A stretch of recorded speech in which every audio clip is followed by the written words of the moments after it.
Hello बच्चों, let us see the question. The specific heat of a metal is 0.26. The chloride of the metal always monomer. ये ध्यान रखें कि chloride इसके हमेशा मोनोमर है, डाइमर या ट्राइमर फॉर्म में नहीं है. हैज इट्स मॉलिक्यूलर मास 95, यानी जो हैलाइड है, क्लोराइड है, उसका मॉलिक्यूलर मास 95 है. The volume of hydrogen gas that 1.2 gram of metal will evolve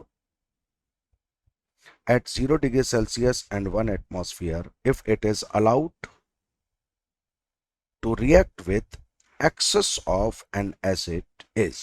hydrogen जो रिलीज होगा इस मेटल के 1.2 ग्राम से, जब आप उस 1.2 ग्राम मेटालिक पीस को एक्सेस एसिड के साथ रिएक्ट करना अलाउ करेंगे, क्या वॉल्यूम निकलना चाहिए हाइड्रोजन गैस का, ये आपसे पूछा जा रहा है. Okay, the specific heat of metal is given. So what should be atomic mass? 6.4 divided by 0.26. It is 24.6. ये एक रफ एटॉमिक मास हमारे पास है.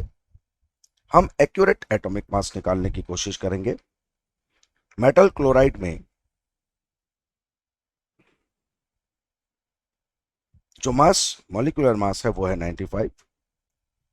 अगर हम इसको 24.6 मानते हैं, क्लोरीन का एटॉमिक मास 35.5 है, इनटू एन, ये है 95.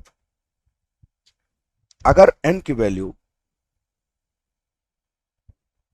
2 हो तो ये होगा 24.6 plus 71 equal to 95.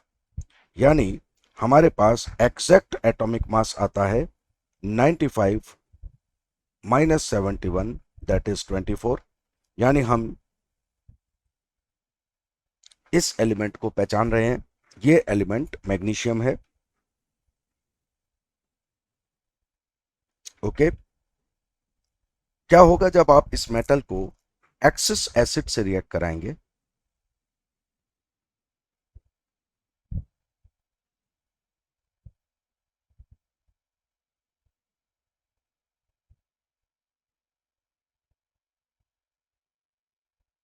One mole of this metal yields 1 mole of hydrogen. यानी 24 ग्राम मेटल से, जो इसका एटॉमिक मास है, 22.4 लीटर हाइड्रोजन आपको मिल सकता है. 1 ग्राम मेटल से 22.4 ओवर 24 लीटर्स, और 1.2 gram metal will yield 22.4 over 24 into 1.2 litre volume. Point remove कीजिए.